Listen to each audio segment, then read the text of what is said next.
Bonjour à toutes et à tous, salam alaikum wa rahmatullah wa barakatuh, mes chers frères et sœurs.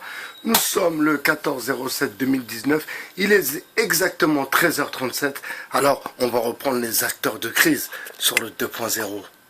Écoutez mes amis. 8h30, on était reparti de Lille et le train a commencé à ralentir. Il y a eu des signaux d'alarme qui se sont mis en marche, on a vu pas mal de personnes circuler très rapidement et également il y a eu des appels entre les agents de bord pour leur dire de se rendre à tel endroit parce qu'il y avait un problème. On a été arrêtés en gare d'Arras, moi je me suis dirigée vers le wagon-bar pour avoir des informations.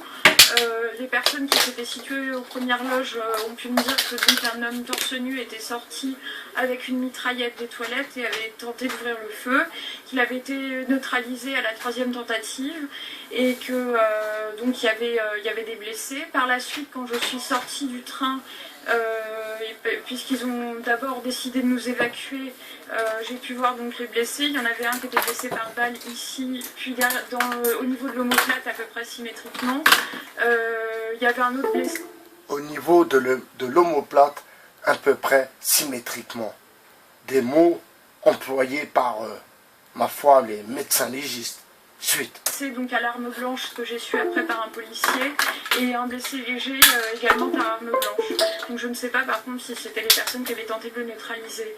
Ensuite donc ils nous ont demandé de remonter à bord, ils nous ont dit qu'on allait repartir Apparemment, à la belle et bien appris sa leçon. Suite. Rapidement, puis le procureur est arrivé, le ministre, et à ce moment-là, le parquet antiterroriste a été saisi, et ils nous ont demandé de rester sur place, et ils nous ont averti qu'effectivement, on passerait sans doute une bonne partie de la nuit là. Alors, justement, vous avez passé une bonne partie du coup de cette soirée dans ce gymnase. Vous avez été pris en charge. Comment ça s'est passé ? Pour moi, ça s'est très bien passé parce que je me suis mis à peu près au niveau de la Croix-Rouge tout simplement parce que j'essayais de charger mon téléphone portable. Après, j'ai eu l'impression que pour d'autres personnes, c'était beaucoup plus difficile, notamment pour les personnes étrangères qui ne comprenaient rien à la situation, qui ont été assez peu averties en anglais de ce qui se passait. Donc on essayait de faire fonctionner le bouche à oreille, de passer les téléphones portables, etc. Je pense qu'après, la situation a été vraiment très inégale selon l'endroit où on s'était situé dans le train et surtout les informations dont on disposait. Alors vous, justement, vous étiez tout près de cette fusillade finalement, puisque vous étiez dans la voiture juste à côté de celle où a eu lieu la fusillade. Justement, quelle était l'atmosphère au moment de cette fusillade ? Déjà, je ne sais pas si on peut tellement parler de fusillade, étant donné que même dans le compartiment juste à côté, on n'a pas entendu de coup de feu. Alors, comment peut-on parler de fusillade si dans le wagon d'à côté, ils n'ont pas entendu de bruit de tir? C'est tout de même étrange dans le Thalys, moi qui a l'habitude de le prendre assez souvent, eh bien ma foi, il y a peu de bruit. Le Thalys est très très bien fait et nous n'entendons rien du tout. Alors, un bruit de balle aurait forcément réveillé tout le monde. Suite. Proprement parler, donc c'était vraiment juste une tentative d'ouvrir le feu qui s'est produit. Après, l'atmosphère, je dirais qu'il y avait quand même une certaine fièvre, mais ça a été plus quand ils nous ont fait remonter à bord après et qu'on a commencé à voir la police et les blessés, il y a eu quelques crises de tétanie, crises d'angoisse, etc. Mais c'était relativement calme par rapport à ce qu'on pourrait s'imaginer dans une telle situation. Vous avez ensuite été entendu ici par la police, chacun des passagers ? Pas exactement de la même façon. Le seul on va dire, interrogatoire que j'ai eu a été ici par un membre de la police judiciaire qui m'a posé des questions. Mais tout ce qu'il cherche à savoir, c'est les personnes qui seraient des témoins directs de cette scène. Et moi, je suis juste un témoin de second rang.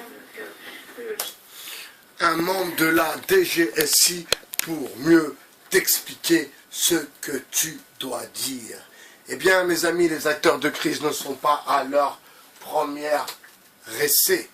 Les acteurs de crise existent depuis bel et bien longtemps et je vais vous donner un lien, je vais vous donner un site qui remet en question, pour le coup, on ne parle pas de complotistes, non, pas du tout, car ce sont des faits avérés. Alors, laissez-moi juste 2 petites secondes. Hop là. Hop. Alors, hop, je dois me connecter d'abord. Enfin bref. Voici donc le déroulé des faits, tel qu'il résulte des déclarations des victimes et témoins des premières constatations, éléments dont vous avez largement parlé et donc pour une grande partie d'entre eux. Alors j'avais appelé moi une vidéo le talisman. C'est un peu l'humour à la Baye BHR si vous voulez mes amis. Alors les acteurs de crise, Maxime Coben, Eric Drouet, Ludowski, Jérôme Rodriguez, le tocard, comment il s'appelle ce tocard, je me rappelle plus, Oyez Oyez ami français, enfin bref, vous voyez de qui je parle. Tous ces tocards ont été envoyés par l'élite et vous êtes tombés dans le panneau. Et c'est vous les coupables, les premiers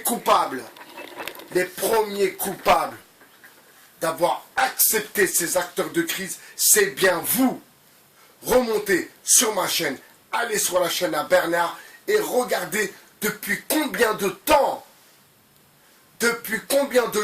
je vous dis que ce mouvement est une arnaque, que ce mouvement est une carotte.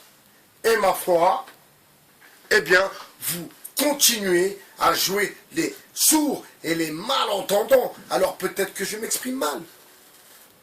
Peut-être que je ne sais pas parler. Peut-être que je devrais parler avec un peu plus de « wesh, wesh, cousin, t'as vu ma gueule ?» C'est ça.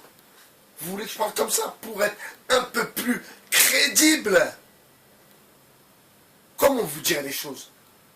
Comment vous dire les choses? Comment monsieur Saber Solo ne m'a pas pris au sérieux? Expliquez-moi pourquoi monsieur Saber Solo ne m'a pas pris au sérieux. Il m'a pris pour quoi? Il m'a pris pour un schlag. Il m'a pris pour un mec matrixé, défoncé, qui raconte n'importe quoi, qui est défoncé. Et c'est là qu'il a l'idée de faire des vidéos. Mais vous m'avez bien regardé. Est-ce que vous m'avez bien regardé? Est-ce que j'ai l'air d'être un mec qui s'éclate? Est-ce que j'ai l'air de faire des vidéos pour m'éclater? Moi, c'est mon job de vous réinformer. Vous n'avez pas compris encore? C'est mon job de voir quand les choses clochent, quand les choses ne tiennent pas la route, de vous faire remonter cette information. Alors, est-ce que vous pensez que je pourrais vous induire en erreur, vous aussi? Soyons sérieux sur le 2.0, mes amis. Talisman, acteur de crise. Charlie Hebdo, acteur de crise.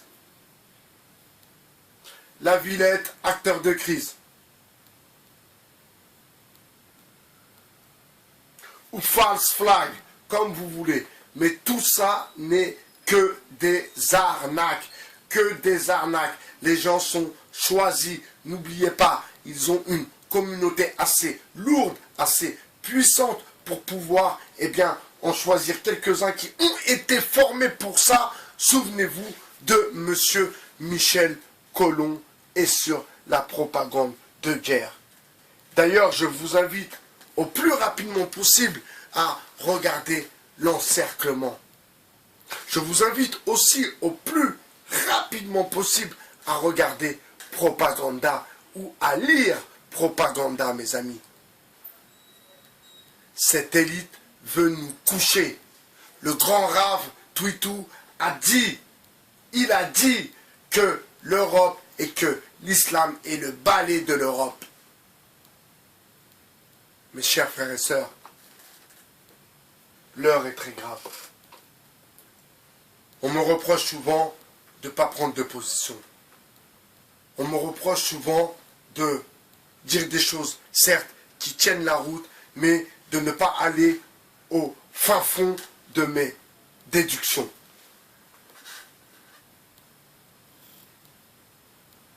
Alors j'attendais d'avoir un peu plus d'être un peu plus dans les médias, si vous voulez, pour pouvoir faire un peu plus parler de moi, mais je pense que j'attendrai d'être publié, que mon essai cartonne pour la suite continuer le job. Et je ne vous lâcherai pas ma diversité qui est ma communauté. Je vous souhaite un bon dimanche. Profitez de vos époux, profitez de vos épouses, profitez de vos enfants. Et bien sûr, profitez de vos parents si vous les avez près de vous. Et si, après avoir vu cette vidéo, vous croisez votre papa ou votre maman, eh bien, faites-lui un gros bisou de la part de votre philosophe. C'était Bernard du 2.0. Je vous souhaite un agréable dimanche. Merci mes amis de enfin me prendre au sérieux. Je ne suis pas là pour rigoler. Je ne suis pas là pour faire des embrouilles. Je suis là pour essayer de donner une autre direction à la grille de lecture que l'État veut nous s'imposer. C'était By BHR du 2.0.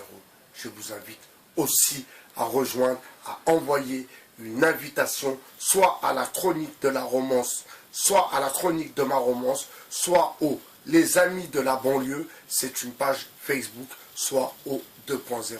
Vous avez le choix et je vous le répète, je ne jouerai pas avec vos photos, vos noms, vos prénoms, etc., etc.